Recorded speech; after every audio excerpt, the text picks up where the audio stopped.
जब हम ये सारी रोशनी करते हैं तो बहुत कीमती चीजें हमसे छूट जाती हैं। तारे।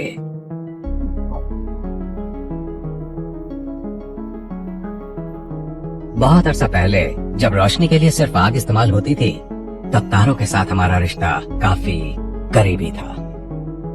हजारों पीढ़ियों तक हमने तारों को इस तरह देखा मानो हमारी जिंदगी उन्हीं पर निर्भर हो, और होता भी यही था।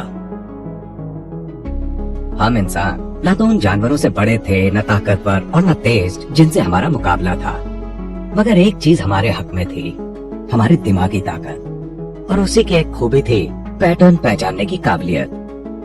हर रात हम तारों को देखते रहते थे, और वक्त के साथ हमारे पूर्वजों को लगने लगा कि तारों की गति से पृथ्वी पर होने वाले उन बदलावों की भविष्यवाणी की जा सकती है जो या तो उसके लिए खतरा होते हैं या जिंदा रहने की उम्मीदें बढ़ाते हैं। ये वो वक्त था जब सिर्फ कल्पना की जमीन से ही कहानियां निकलती थी। तब न तो मूवीज थी, न टीवी और न किसी किस्म की इलेक्ट्रॉनिक डिवाइसेस। हर इंसानी सभ्यता ने इन तारों को लेकर अपने ढंग से तस्वीरें कर ली। ये तस्वीरें एक तरह से कहानी की किताब के पन्ने बन गईं, और देखा जाए तो हमारी जिंदगी की कहानी भी बयां करती हैं। इनमें जो देवता, हीरो, खेती में काम आने वाले जानवर और जानी पहचानी चीजें तलाशी गईं, वो हर सभ्यता में अलग अलग हैं। मगर तारों का एक समूह आसमान में अलग ही नजर आता है, जिसे प्राचीन ग्रीक लोगों ने भी पहचाना था और हमने भी। वो है प्लीडीज। तारों का ये समूह करीब 10 करोड़ साल पहले बना था। इसका हर तारा हमारे सूर्य से 40 गुना ज्यादा चमकदार है, और एल्सियोनी सबसे चमकदार तारा जो हमारे सूर्य से 1000 गुना ज्यादा चमकीला है। सदियों से प्लीडीज के जरिए पूरी दुनिया में लोगों की आंखें टेस्ट की जाती रही हैं। अगर किसी को उसमें 6 तारे दिख रहे हैं तो उसकी आंखों की रोशनी ठीक मानी जाती थी, और 7 से ज्यादा तारे देखने वाले को जंग या जासूसी के काम में लाया जाता था। ब्रिटिश आइल्स के प्राचीन केल्ट्स और ड्रुइड्स लोग तो प्लीडीज को भूत प्रेतों से जोड़कर देखते थे। साल के जिस दिन ये तारे आधी रात को आसमान में सबसे ऊपर पहुंचते थे, उस दिन माना जाता था कि मर चुके लोगों की आत्माएं धरती पर उतरती हैं। कहते हैं कि इस तरह वो त्योहार शुरू हुआ जिसे कभी सावीन कहा जाता था और अब हैलोवीन के नाम से जाना जाता है। दुनिया भर में हमारे पूर्वजों ने आसमान में प्लेडीज के नजर आने के बारे में जोरदार कहानियां गढ़ी हैं।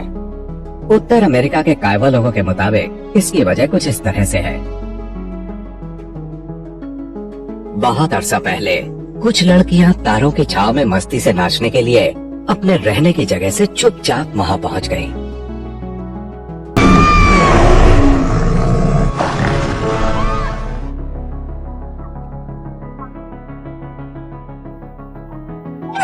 चट्टान, बचाओ हमें! चट्टान, हम पर रहम करो! चट्टान ने उनकी पुकार सुन ली और वो ऊपर को उठ गई। ये वही चट्टान है जिसे आज डेविल्स टावर के नाम से जाना जाता है। वो लड़कियां तारे बन गईं, वही प्लीडीज तारे जो सर्दियों की रात में उस टावर के ऊपर आसमान में नजर आते हैं। प्राचीन ग्रीक लोग भी इन तारों को लड़कियां मानते थे। एटलस की 7 लड़कियां, जिनके पीछे भालू नहीं बल्कि ओरायन नाम का शिकारी पड़ गया था। एक दिन घूमते हुए उसकी नजर उन लड़कियों पर पड़ गई। ओरायन उनको हासिल करना चाहता था।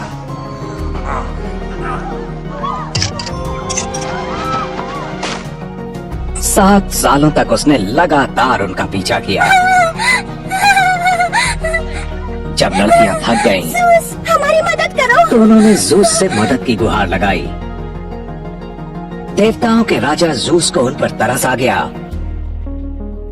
और उसने उन 7 लड़कियों को प्लीडीज के तारों में बदल दिया।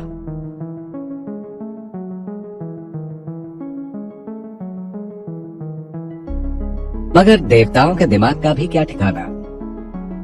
जब एक बिच्छू के काटने से ओरायन की मौत हुई, तो जूस ने उसे आसमान में ऐसी जगह दी जहां से वो उन 7 खूबसूरत बहनों का पीछा करना जारी रख सके। हमारे पूर्वजों ने बहुत कमाल की कहानियां गढ़ी हैं, मगर वही तारों को हमारे सपनों की दुनिया में भी लेकर आए हैं। इन कहानियों के कुछ हजार साल बाद 3 कमाल के वैज्ञानिकों ने तारों की असलियत पर बड़ा पर्दा उठा दिया।